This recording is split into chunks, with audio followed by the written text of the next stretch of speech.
Como estão as coisas em relação ao investidor para o São Paulo? Renatão, aquela possibilidade de o Diego Fernandes se tornar o investidor do São Paulo é vista no São Paulo como absolutamente descartado. O Tricolor entende que esse cara não tem capacidade financeira para fazer um investimento do tamanho que tem sido especulado, tá? Do Boa Noite, Nicola, é verdade que o Luciano vai para o Vasco no próximo ano? Então, essa especulação surgiu no final de semana, o site O Terra, o site Terra, não é o Terra, não. O site Terra foi quem afirmou que existe o interesse. Indicação do Fernando Diniz, o Luciano e o Diniz já trabalharam juntos no São Paulo.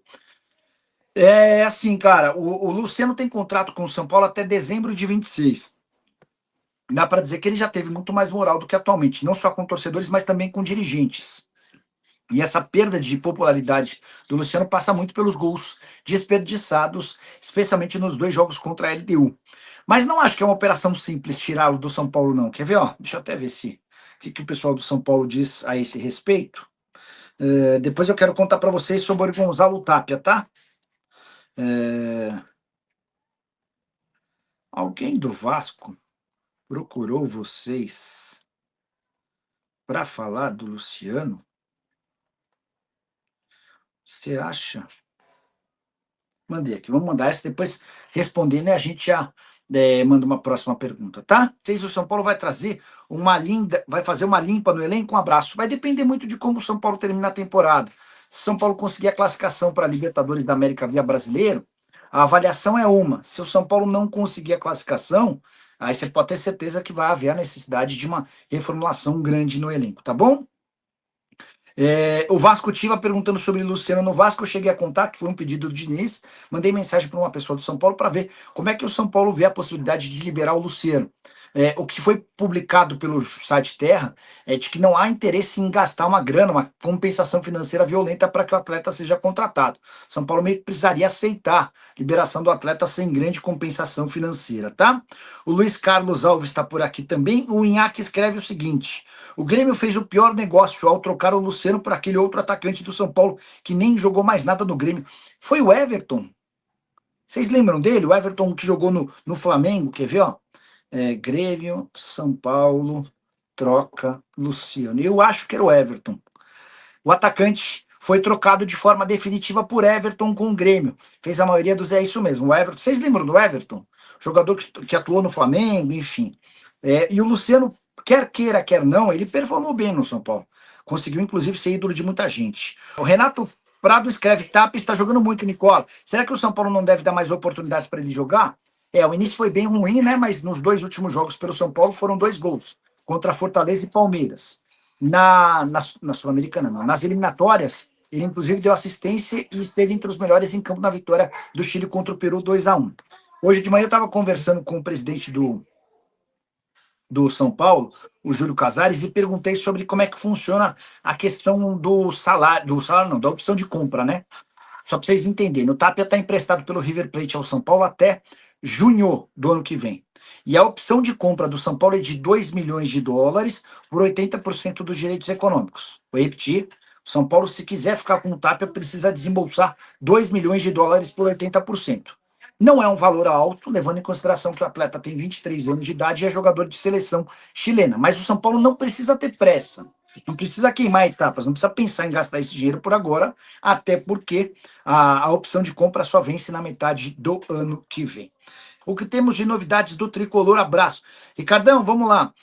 O São Paulo ainda não tem a confirmação, mas deve receber nos próximos dias a oficialização de que nessa temporada Ramon Abate Abel e o árbitro de vídeo não apitam mais jogos do São Paulo. Não dá para cravar que essa é uma decisão para sempre, como queria o São Paulo quer vetar esses dois para sempre. Até agora a CBF não se posicionou dessa maneira, garantindo isso, mas existe uma possibilidade real de nenhum dos dois apitar mais, pelo menos enquanto essa for a mesma comissão de arbitragem, enfim, tá rolando alguma coisa nesse sentido, tá? Se o São Paulo não tivesse um presidente incompetente, Pedro seria o centroavante que faria o time mudar de patamar. Certamente seria, né? O problema é que para contratá-lo, o Flamengo vai pedir 15, 16, 18 milhões de euros, e hoje a realidade financeira do São Paulo não permite um investimento nem de 2 milhões de euros, né? Nestor fica no Bahia. Sérgio, tudo indica que sim, e comprado, tá? O contrato de empréstimo prevê a obrigação de compra caso o Nestor jogue pelo menos 25 partidas com 45 minutos. E o último levantamento que eu havia feito apontava o Nestor com 21 jogos. Então, ele estava a 4 jogos de bater a meta, que vai fazer com que o São Paulo fature mais ou menos 25 milhões de reais. Eu vi uma notícia aqui de que o Palmeiras está atrás do Marcos Antônio do São Paulo. Cara, não vi em lugar nenhum, mas não acho nenhuma possibilidade disso acontecer, até porque o São Paulo tem a obrigação de compra em relação ao Marcos Antônio, tá? O Marcos Antônio pertence a Lazio, foi reemprestado ao São Paulo até a metade do ano que vem, e automaticamente no fim desse contrato o São Paulo é obrigado a comprá-lo por 27 milhões de reais. E o São Paulo vai exercer essa compra, até porque tem a convicção de que vai pagar 27, mas hoje o Marcos Antônio já vale no mínimo 50, tá bom? Tem jogado muita bola, ótima contratação, aquisição excelente feita pelo São Paulo. E se você ainda não é inscrito no canal, pelo amor de Deus, né? Se inscreve aí, tá? E qual o São Paulo no próximo ano não vai gastar ainda quando vamos contratar jogadores de nível, não é na próxima janela, tá? O planejamento do São Paulo visava começar a poder gastar um pouquinho na metade do ano que vem. Isso se não for adiado. Possível até que precise adiar essa história.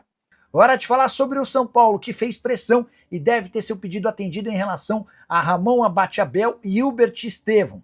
O árbitro em campo e o árbitro de vídeo da derrota do São Paulo para o Palmeiras não devem mais apitar jogos do São Paulo. É certo que nessa temporada essa possibilidade está completamente descartada, mas a pedido do presidente Júlio Casares, a ideia é que esses nomes sejam vetados para sempre.